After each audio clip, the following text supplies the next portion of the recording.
growing up in Oakland, let me put it to you this way. I had my first gun when I was in elementary. What's going on? What happened, man? Come on, man. This is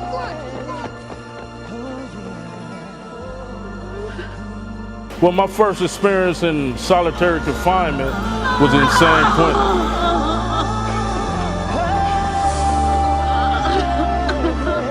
I'm not saying glorified prison, jail, none of that.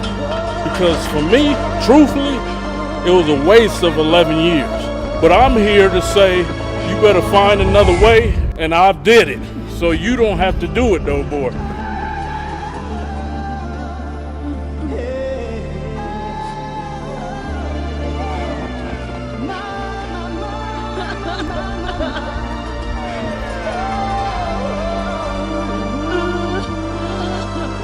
Neighborhood I lived in, you could look out the window, see somebody dead on the sidewalk. Khalif means sharp, intelligent, fierce in Swahili, because I read and write Swahili, speak it fluently. I had my mother and I had a stepfather, and I was the middle child of 2 other children, and I was the black sheep. I was the one that got beatings and just got did bad. Football, wrestling, and track, and I excelled in all 3, all city and all 3, was senior class president. And then my senior year, my older brother died. Messing around with a gun, he killed himself.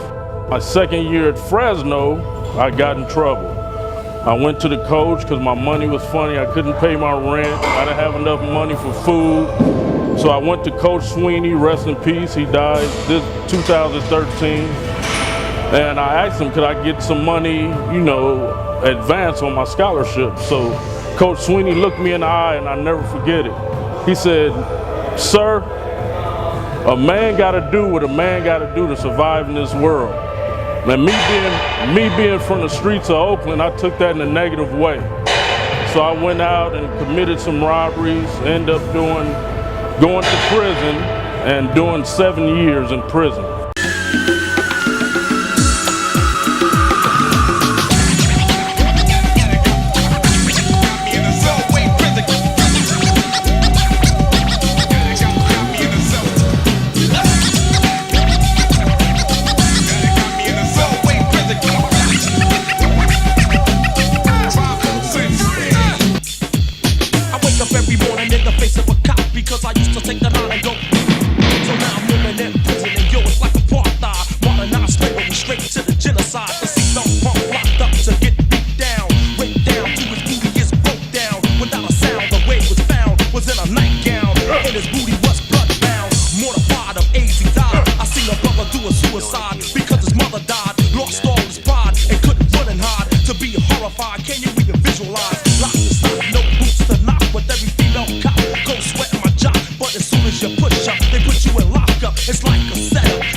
When I got to San Quentin, that's when I started to really blossom and grow, because I was eating Dunkin' Sticks, honey buns, top ramen and tuna spreads, and I was huge. I was 230. There wasn't no need for no steroids. The only time I heard of somebody taking steroids in prison was at Tehachapi prison I was at.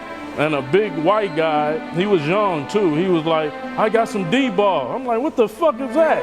He like, oh, it make you big. I'm like, motherfucker, I'm the biggest on the yard. What I need some fucking, and it's $20 a pill? Man, I go get 4 cases of top ramen for that. And so, it wasn't no need for me to do all that because I was already swole as a motherfucker. So 1997, the word got out that the weights were getting took. I was in San Quentin. It was unbelievable. The weights were like our God, you know, and I had one workout partner, big as me, could have been a bodybuilder too. And so we were stressed out. So we was hoping that this was just a rumor. So one day, on the yard, everybody screaming like, hey, they coming to take the weights.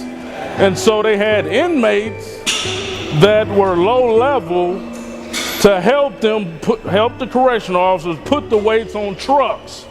So we started throwing rocks at them and socks with oranges, milks, everything. We were stressed out. So at that time, when the rumor had hit, I had devised a way in case they did take the weights, how to improvise. I said life ain't fair. I said life ain't fair. Life ain't fair. You can lock my body, but my mind is free. You can lock my body, but my mind is free. You can lock my body, but my mind is free. You can lock my body, but my mind is free. You can lock my body, but my mind is free. You can lock my body, but my mind is free. You can lock my body, but my mind is free. You can lock my body, but my mind is free. So let's get it on. Same song we sing, confined in the bing. Little brother doing the same thing.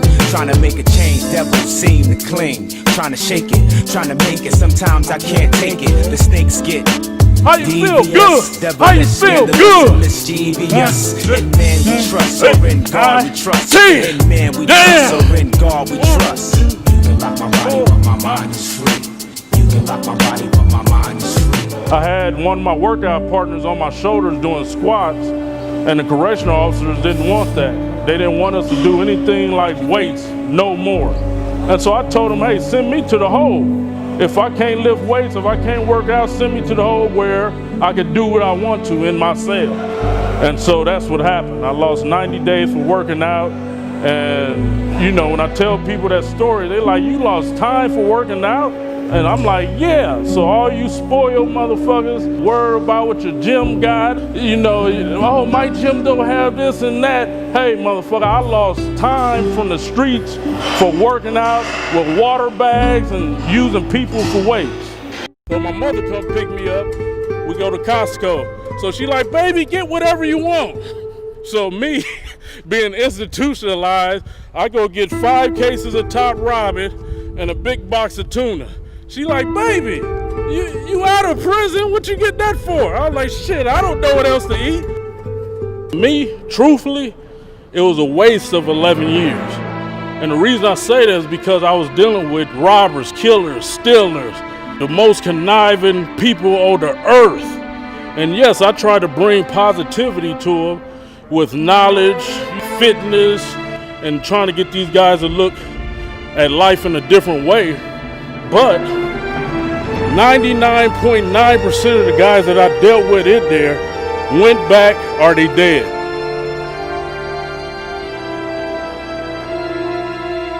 My sole purpose on this earth is to help the kids.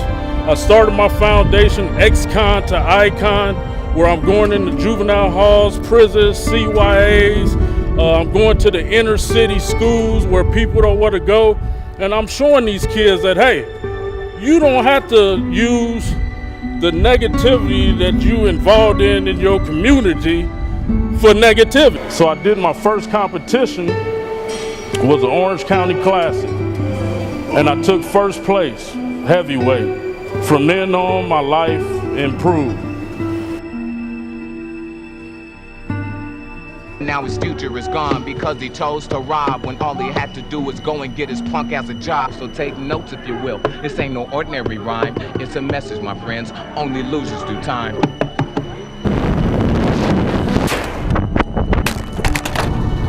We're making history right now. Hey, we found you, baby, the copter.